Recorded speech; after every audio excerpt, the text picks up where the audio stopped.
नमस्कार friends, online take सब कुछ हिंदी में एक बार फिर से आपका स्वागत है। लाल से लिखे सब्सक्राइब बटन को क्लिक कर लें और इस चैनल को सब्सक्राइब कर लें। हो सके तो बेल आइकन को भी क्लिक कर लें ताकि अपकमिंग वीडियो आपको पहुंचती रहे। अगर वीडियो अच्छी लगे तो लाइक करें। चलिए वीडियो को शुरू करते हैं। इस वीडियो में बहुत सारे जगह का ऑडिट रिपोर्ट हमारे पास आ चुके हैं। तो उस वीडियो में क्या क्या इनकम्प्लीट है, बहुत सारे लोगों का हो सकता है आपका भी इनकम्प्लीट हो। तो इन छोटी छोटी बातों को आप ध्यान में रख के अपना जो ऑडिट संबंधित जो भी, अगर मान लीजिए ब्रांच संबंधित कोई ऑडिट आता है, कभी कभी मान लीजिए कंपनी से ऑडिट आता है या कभी उससे भी हायर डीएसएच कहें ऑडिट आ जाता है, तो इन छोटी छोटी बातों का आप ध्यान रख करके ऑडिट क्लेम से आप बच सकते हैं। और कभी कभी उससे भी हाई एलएचओ लेवल का ऑडिट आ जाता है। तो इन सभी चीज़ों को, छोटे छोटे जो चीज़ हैं, बहुत सारे ऑडिट में बहुत सारे इनकम्प्लीट पाए गए हैं। तो अगर आपका भी ऐसा ही कुछ इनकम्प्लीट है जो मैं बता रहा हूँ स्टेप बाय स्टेप, एकदम बिल्कुल ऑडिट में ध्यान देने योग्य बात है जो आपको कंप्लीट रखनी है। मैं इसमें एक एक चीज़ को बताऊंगा, कोशिश करूंगा कि छोटा से छोटा वीडियो बने। तो चलिए जल्दी से वीडियो को शुरू करते हैं। वीडियो को शुरू करने से एक बार फिर से रिक्वेस्ट, वीडियो के नीचे लाल से लिखे सब्सक्राइब बटन को अभी तक आपने क्लिक नहीं किया तो उसे क्लिक कर लीजिए, ताकि ऐसे ही कुछ अपडेट आता है तो इस वीडियो पर अपलोड किया जाता है। चलिए वीडियो को शुरू करते हैं। सबसे पहले फर्स्ट में आते हैं। यहाँ पे फर्स्ट में है एग्रीमेंट अवेलेबल विथ सीएसपी। बहुत सारे लोग क्या करते हैं कि एग्रीमेंट पेपर तो है लेकिन पिछले साल का है, लेकिन इसमें आप ये जरूर ध्यान रखें कि आप करेंट का एग्रीमेंट पेपर अपने कंपनी से ज़रूर डिमांड करें।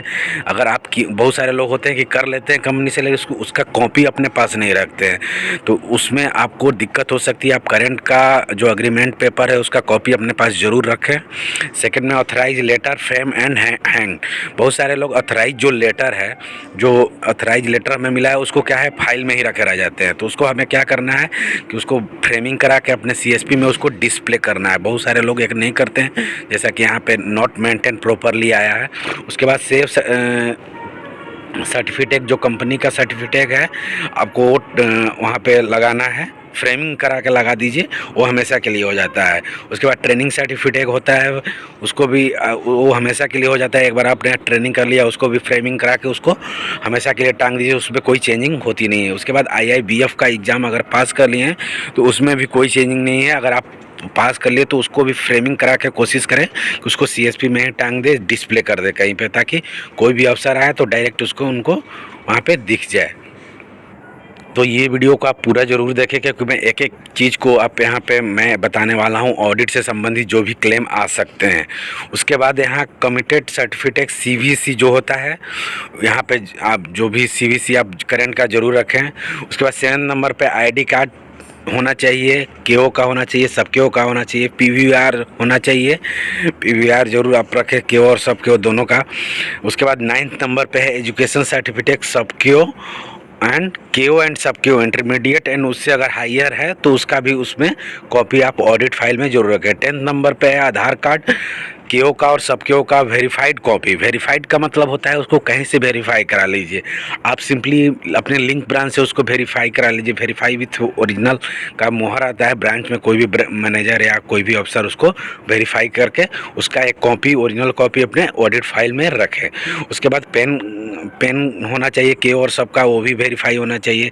BCP register with evidence. यहाँ पे बीसीपी बहुत लोग नहीं रखते हैं। बीसीपी क्या होता है मैं बता दूं। सबसे पहले बीसीपी होता है कि अगर आपके पास कोई टेक्निकल प्रॉब्लम हो जाए तो उस दिन जो आपके पास कस्टमर आते हैं उनको आपको सर्विस प्रोवाइड करना है।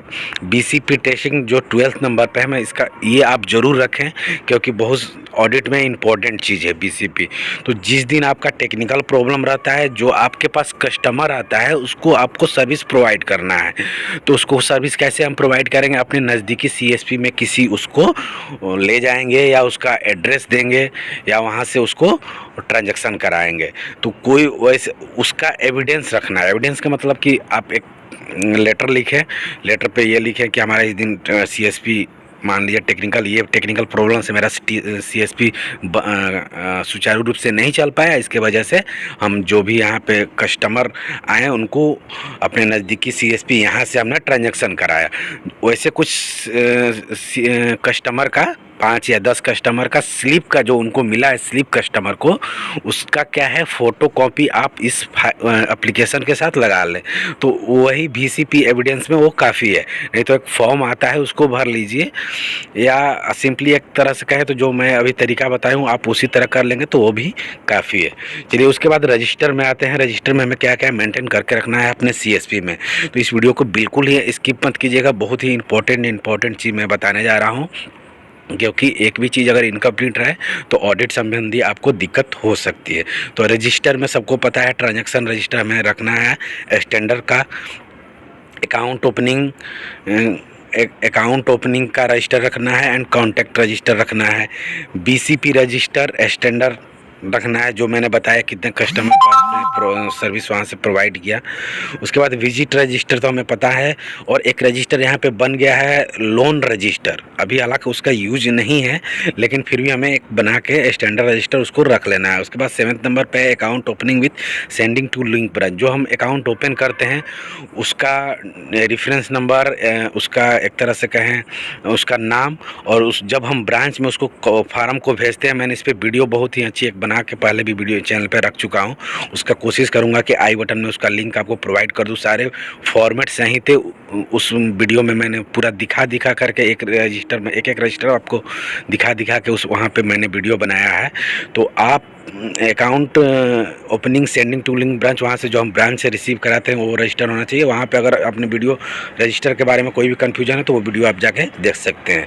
उसके बाद 8 नंबर पे आई कार्ड इशूड रजिस्टर। जो आप ID कार्ड बना करके हम कस्टमर को देते हैं उसका एक रजिस्टर होना चाहिए कि हम किस कस्टमर को दे रहे हैं और उसको रिसीविंग कराना है कस्टमर से, कि हम उनका ID कार्ड जो ओरिजिनल है।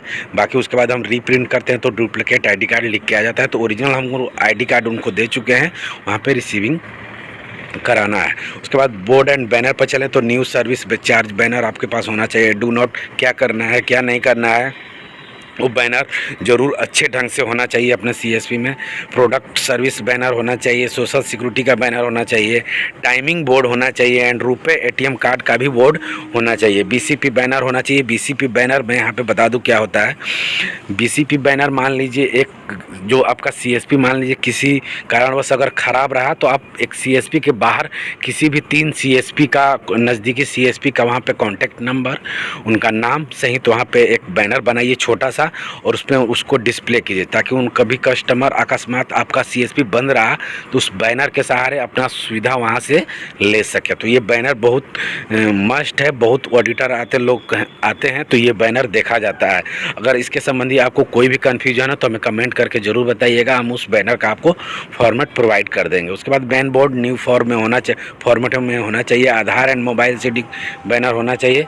उसके बाद अदर में आते हैं और क्या क्या चीज़ें देखी जाती हैं इम्पोर्टेंट में, तो यहाँ पे फर्स्ट में है अदर में note deduction and counting machine. ये हमें रखना है क्योंकि फेक नोट करेंसी हम उसको डिडक्ट कर पाएँ।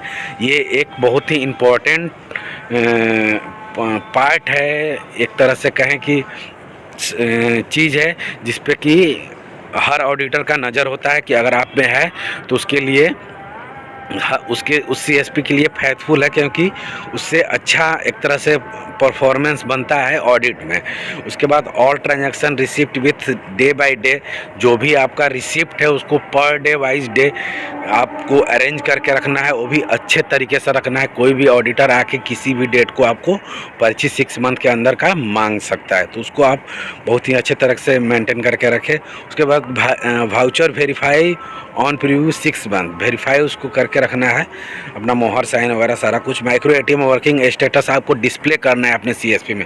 अगर आपका माइक्रो ATM काम कर रहा है तो उसको डिस्प्ले कीजिए अपने CSP में कि यहाँ माइक्रो ATM से पैसा निकल सकता है। अगर नहीं कि वर्क कर रहा है तो वहाँ पे उसका भी डिस्प्ले करना है।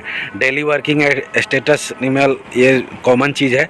CCTV कैमरा एंड स्पीकर, ये दोनों चीज़ें भी ऑडिट के लिए इम्पोर्टेंट चीज़ है, तो इसको भी देखी जाती है। अगर ऑडिट से संबंधित आपको कोई भी कन्फ्यूजन हो तो इस वीडियो के नीचे ज़रूर कमेंट करें।